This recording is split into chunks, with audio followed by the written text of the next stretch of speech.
Welcome back to On the Move with Victor Shi. This is still Victor Shi. It is Wednesday, January 11th. There's been a lot of good news that's come out of the Biden administration. Last Friday, there was some amazing economic news with the latest December jobs report showing that unemployment reached the lowest level in 50 years. We'll talk about what the jobs reports means, as well as some of the really amazing programs and policies that Democrats and President Biden have signed into law that can really help the economy. I'm grateful to be joined by the senior advisor for communications to the National Economic Council at the White House, Jesse Lee. Thank you, Jesse, so much for agreeing to come on. It's so great to see you. Yeah, it's great to be here. Thank you. Of course. So I want to start off by asking you about the most recent jobs report that we saw last week. Give us some of the top line things that we saw and what they indicate about the state of the economy right now. Yeah, so that really wrapped up kind of President Biden's first 2 years, right? Yeah. And so what we saw having those 2 years completed was actually his first 2 years were the greatest job growth years on record in the history of the United States. The two biggest job growth years were his first 2 years. As you said, the unemployment rate is now at the lowest level in 50 years. And what's been good about this recovery in particular, and this is something that has resulted from the president's kind of focus and agenda going back to the American Rescue Plan, is that it's been a very broad-based recovery. A lot of economic recovery is, the wealthiest kind of bounce back first and everybody else gets kind of left behind.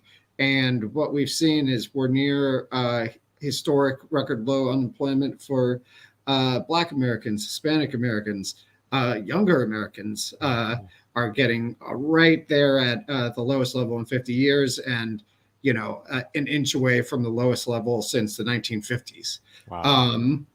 And, I was looking at construction workers yesterday, for example, and I was in the White House for the Great Recession and the recovery from that, where construction it took almost till now to recover from that back in 2010.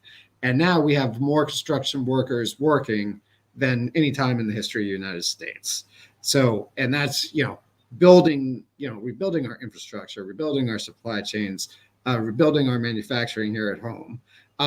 So, yeah, it's, the obvious kind of other side of that coin is inflation. We've seen this as a global problem around the world. It's been the president's top priority to kind of get that down under control.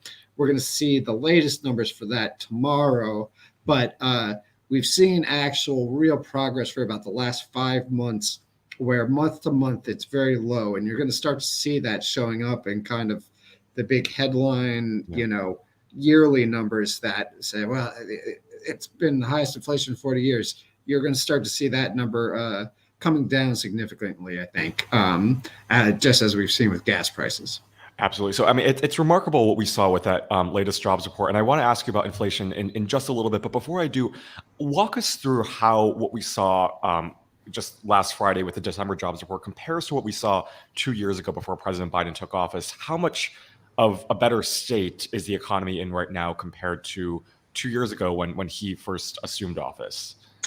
Yeah, so the unemployment rate was close to 7% then, and worse, the recovery was very stagnant. It was flat. If President Biden hadn't come in office, if we hadn't taken dramatic action, we could have seen the kind of recovery that drags out at really high unemployment for years, and where the economic term for it is kind of scarring, where you see whole sectors and whole populations kind of get destroyed by years of kind of stagnant recovery.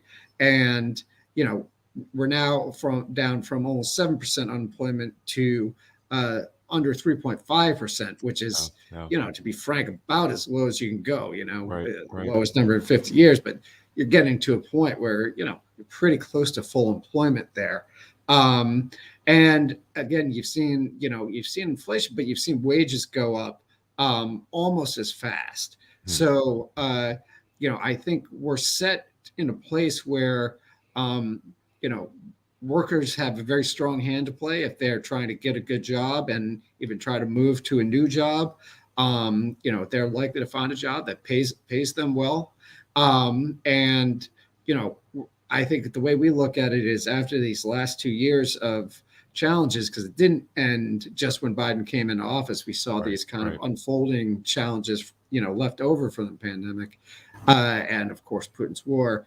We're really looking at this next year optimistically, where the jobs market is, about as good as it gets, and we're starting to address, inflation and other problems, but at the same time, laying groundwork for kind of decades of good paying jobs here at home again. Absolutely. So I want to ask you about inflation because that's the one word that is thrown around a lot. And yesterday, I'm sure you saw the Federal Reserve Chair Jerome Powell said that he might have to make unpopular decisions when it comes to the economy. I'm wondering if you have any insight on what that might be. But if not, what is the administration's plan right now for combating inflation?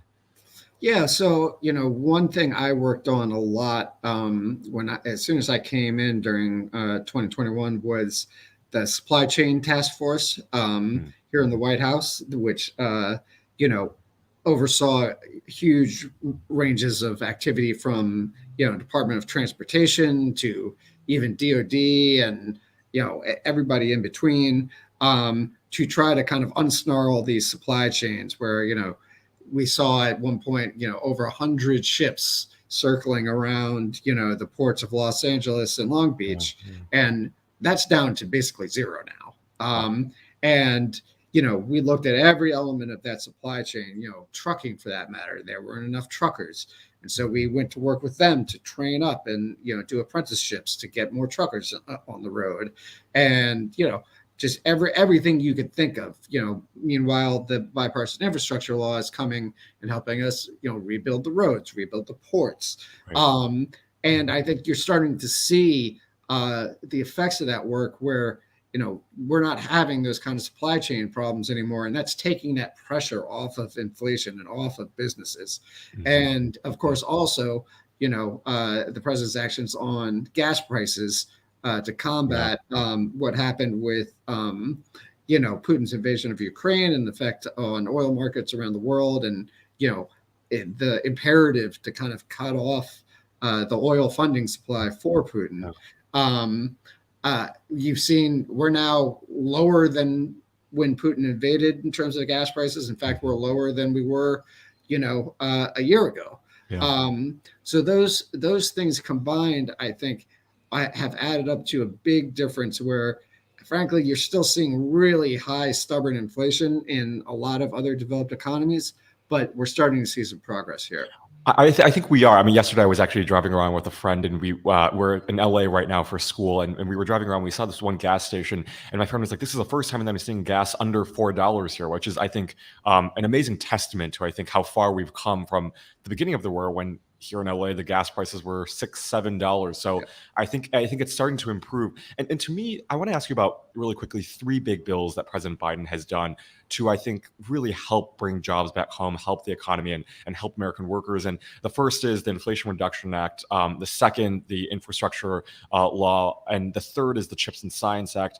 I'm wondering how you see each of them playing in this economy, both, I guess, in the short term and also the long term.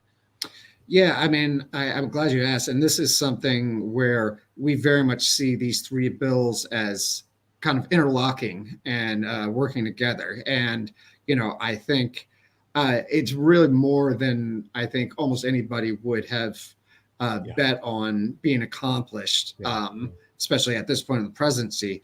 But, really, I think what we saw during the pandemic was exposed was something that, we all knew that, we've been exporting our manufacturing, we've been exporting our supply chains, and we've been kind of neglecting our own infrastructure here. Yeah. And, trying to rebuild our infrastructure, our supply chains, and our manufacturing here at home, that's first off about, making sure we're better positioned to deal with shocks like the pandemic, so that everything doesn't get turned upside down. But it's also about owning the kind of next generation of manufacturing in terms of clean energy, in terms of microchips that are going to be in everything, already are in everything.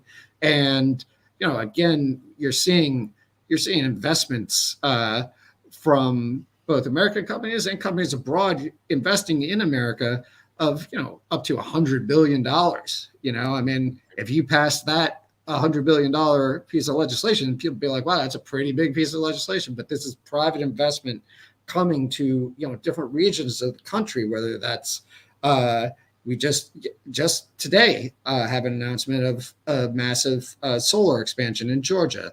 But we're seeing chips and clean energy in every place from New York to Arizona to Wisconsin. And Tennessee has gotten a bunch of private sector investments. And these are things where you really can build kind of a whole community around and will help power the economy of whole states and regions. And, when you invest $100 billion someplace, you're not likely to change your mind next year and pick up and, move somewhere else. So, this is really long-term stuff where, a big project for the next 2 years is going to be implementing these bills, but also kind of enlisting a whole network to help generate the workforce and, let people know that these kind of good jobs are going to be available, some even for people that don't have a college degree or anything, and, get people trained up for them and, make sure people it's just on your radar, and I think when we do that, it'll actually be a fun project to enlist different schools and different towns and different companies to help as part of that workforce project. But it'll also, like I say, just change communities. It'll just create a whole vibrant economy in all these spots around the country. I think it's really exciting, and in the next few years and seeing the implementation of these programs, I think it's going to be a very exciting thing to see. I want to ask you about one last thing, and as you're talking about everything the Biden administration has accomplished, I can't help but think about what a stark contrast it is with what the Republican side is doing, or I guess maybe not doing, when it comes to the economy. Can you talk about the difference what we're seeing between both the Democratic and Republican Party, and what your message is to the American people about kind of this difference between what Republicans and Democrats are doing? No, I mean, we're seeing it very quickly. The very first bill they put on the calendar in the House was a bill to basically, repeal the IRS funds to crack down on wealthy tax cheats. So this is something that actually lowered the deficit because it would bring in more revenue from the tax cheats. And, as a result, it would help, tame inflation. So the House bill would increase the deficit, all in favor of allowing wealthy tax cheats to kind of get away with murder, frankly. And it would make inflation worse. Again, all for the sake of kind of a handful of wealthy tax cheats who the IRS just doesn't have the funding to go after. Because, if you're wealthy and you're cheating on your taxes, you can hide it under, shell companies. And it's a very elaborate thing that it takes resources to root out. And, from there, they're also have bills to basically make it harder to use the Strategic Petroleum Reserve, which is what President Biden did to lower gas prices. Again, kind of completely out of sync, completely siding with, big oil. And, from there, they're going to turn to a bunch of legislation to limit abortion access. And, these are all things that are just diametrically opposed to what the American people kind of named as their priorities, which is helping to get inflation under control, not siding with the wealthy, and especially wealthy tax cheats, and not trying to crack down on women's right to choose and their ability to pursue their own health care. So the president's door is always going to be open for genuine negotiation. And the shame about this kind of attitude that we're seeing from House Republicans, and it's the same thing on the debt limit threats that they've been making, is when you take this antagonistic combative attitude, it makes it so you're not actually putting forward your good ideas. You're not finding ways to, negotiate and compromise and, move things forward. And, I think there's a hope that those in the GOP Congress who want to get things done, which is what we saw the last 2 years, right, with infrastructure and the CHIPS legislation. People who wanted to get things done came forward, and they worked with us in good faith to get two major pieces of legislation done. Yeah. And we hope that people see the opportunity to do that rather than just kind of, posturing for the next hit on, Sean Hannity. Yeah, no, I mean, I really hope so too. For the good of the country, I hope both parties can come, or I guess Republicans can find some sort of soul within them and come to the negotiating table. But Jesse Lee, thank you so much for coming on today and explaining about the economy. I know sometimes it can be hard to understand the economy with all the numbers, but you really helped us make sense of it. And I thank you so much for coming on. My pleasure. Anytime. Thanks so much, Jesse. Have a good one.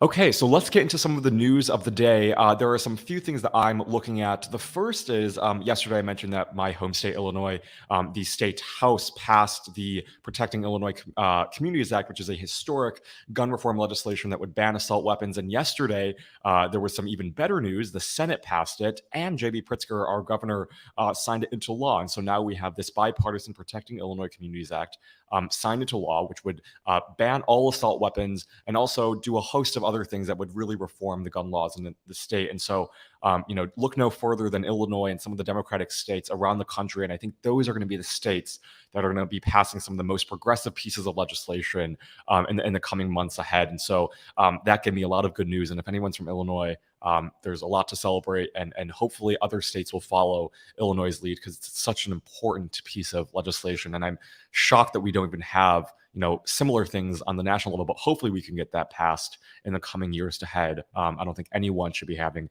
any type of military style or assault weapon in their possession. The next thing, we were talking about Republicans back a few minutes ago on the episode and kind of what they're planning to do or what they're now planning to do to help the American people. And yesterday we saw them pass, every single Republican voted for a resolution that would introduce and form this subcommittee called the Weaponization of Government, led by Jim Jordan, which I think should tell you everything about it. This is a subcommittee that is going to be looking at Democrats and President Biden and his administration and be launching these truly, if you want to talk about witch hunt investigations, I think truly witch hunt investigations into the Democrats. And so I will keep on shedding light on that. And I think all of us should be paying attention. But I think it's yet another indication that, everything that they're saying it out loud. And it's up to us to pay attention to it. And I think to act on it in the next election.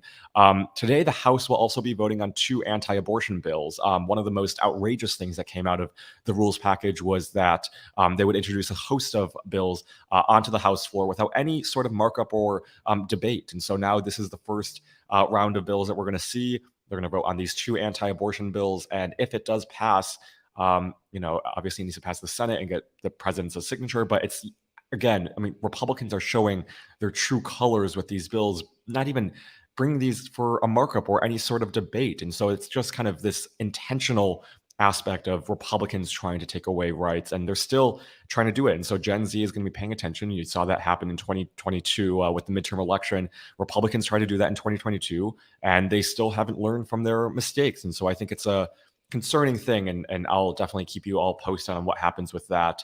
And one last thing, last night on the Readout with Joy Reid, Byron Donalds was on. If you didn't watch that interview, I think everyone should watch it. Joy Reid did an amazing job pressing Byron Donalds on his lies and his absurdities. But one of the things that he admitted was that Kevin McCarthy is going to be ousting Ilhan Omar, Eric Swalwell, and Adam Schiff off of their committee assignments because of vengeance and what they feel like was a betrayal to the Republican Party over the last few years, which is completely ridiculous. It's, again, this Republican Party that has no strategy. I think it's a Republican Party that just seeks to do everything to maintain power, and they're going to do it at all costs. And that's hurting good governance. That's hurting our chances of getting things done. It's increasing polarization in Congress. It's making a mockery of what's happening. So, I think we should all be paying attention to that. So those are some of the news of the day that we have in store for today and the next coming weeks. And hopefully you will join us tomorrow for another episode of On the Move. It'll be with DNC Chair Jamie Harrison, who will talk about everything that Democrats have been doing, how they plan to push back against Republicans right now. It should be a great episode. And then on Friday, unfortunately, Ruth, we're still trying to figure out something. Maybe she'll join us, maybe she won't, but stay tuned for that and submit your questions so that I can answer them throughout the week. And again, I will be back tomorrow at 8 a.m. Pacific time, 11 a.m. Eastern time, right here on youtube.com/Politicon. Be sure to like and subscribe so you don't miss an episode of On the Move. I will see you all tomorrow. Have a safe and healthy day.